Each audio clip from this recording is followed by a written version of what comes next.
As a result of a phase 1/2 study investigating an antibody-drug conjugate, which combines a novel targeted drug with a toxin for the treatment of small cell lung cancer. Dr. Charles Rudin, a medical oncologist and chief of thoracic oncology service at Memorial Sloan Kettering Cancer Center in New York, will present the findings. So thanks, Smitha.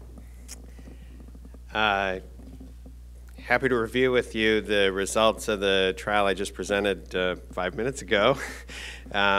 So this is a first in-human phase 1 clinical trial. So I think for this audience, you should take these results with caution in that this is a small data set, a first in-human study. With that as background, so small cell lung cancer, as you probably know, is a terrible disease, really unchanged in terms of clinically meaningful endpoints. For patients with extensive stage disease, median survival 9 or 10 months from the time of diagnosis, and for recurrent disease, really only one approved drug, topotecan. So a lot of room for improvement here. What we were focusing on was a new target in small cell lung cancer, which we think may be a predictive biomarker for therapeutics, DLL3. This target is expressed in the large majority of small cell lung cancers, and importantly is not expressed in any normal adult tissue. The drug that I presented on is called Rova-T, or rovalpituzumab tesirine. This is an antibody-drug conjugate that selectively kills DLL3 expressing cells. This, again, was a first-in-human clinical trial. There were 74 patients with small cell lung cancer enrolled in this trial. All had failed at least one standard therapy. All were treated with the investigational drug at doses shown here. We established a maximally tolerated dose and expanded cohorts at 0.2 milligram per kilogram given every 3 weeks, and 0.3 milligram per kilogram given every 6 weeks. This study focused on safety and efficacy, and the efficacy data, we really focus on the group of patients treated at what we consider to be an active dose range between 0.2 and 0.4 milligram per kilogram, where responses were observed. In a subset of patients, we had tumor available for testing for the target for this antibody-drug conjugate for DLL3. So DLL3 was found to be detectable at some level in the large majority of patients, 88% of those in whom we had available tissue for analysis.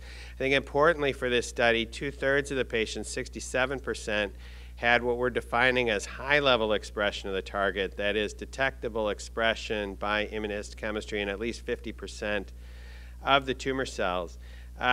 We reported that the toxicity of this agent was generally manageable. The most common severe toxicities were thrombocytopenia and a syndrome of serosal effusions, predominantly pleural effusions, which occurred in 11% of patients. We observed confirmed responses by RECIST criteria in 39% of the patients in the biomarker-selected patient population, DLL3 high. And an 18% overall response rate. Clinical benefit rate in the DLL3 high biomarker selected population, 89%. That means an objective response or stable disease that was maintained over at least an interval of 2 scans. Patients on this trial were scanned every 6 weeks. Overall survival in this trial of previously treated metastatic small cell lung cancer, 32% in the DLL3 high patient population, which to us was a very encouraging signal, again with the caveat that these are early phase data. If we stack up what we saw in this trial against what would be the expected outcomes with the available standards of care, it looks something like this. So in the second-line setting, again, there's only one approved drug, topotecan.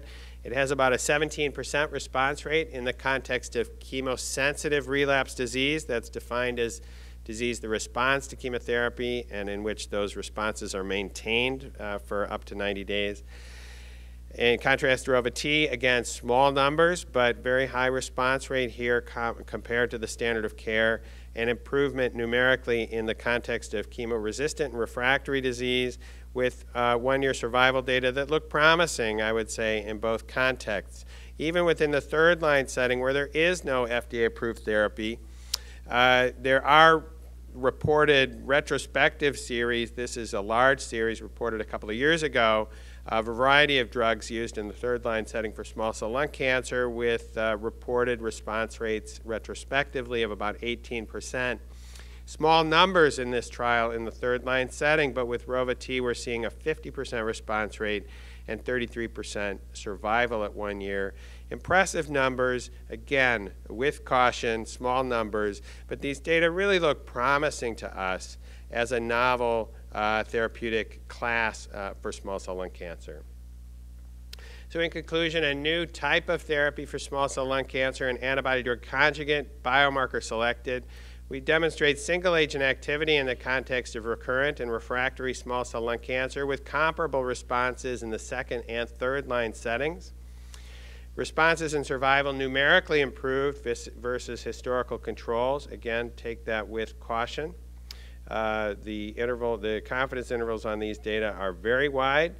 But importantly, I think most importantly, this is the first biomarker-directed therapy to be defined for the treatment of small cell lung cancer.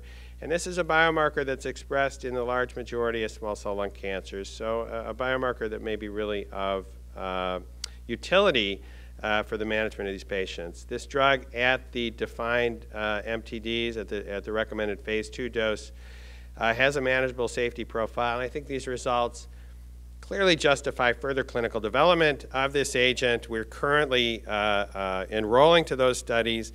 After meetings with the FDA, we've designed a study in the third-line setting, single-arm, with no comparator, because there is no approved drug in this space. That trial is called Trinity. That opened early in 2016 and is currently enrolling in multiple centers. And we have a number of studies that are on the launch pad, including a first-line trial in small cell lung cancer, a basket trial to look at other diseases in which the target DLL3 is expressed.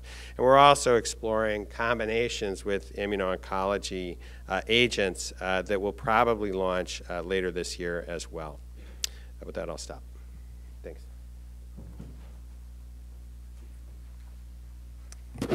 Thank you, Dr. Rudin. So this was an early but interesting study of a novel antibody-drug conjugate demonstrating activity in progressing small cell lung cancer, which is a very aggressive disease with limited treatment options. So we would now like to open the floor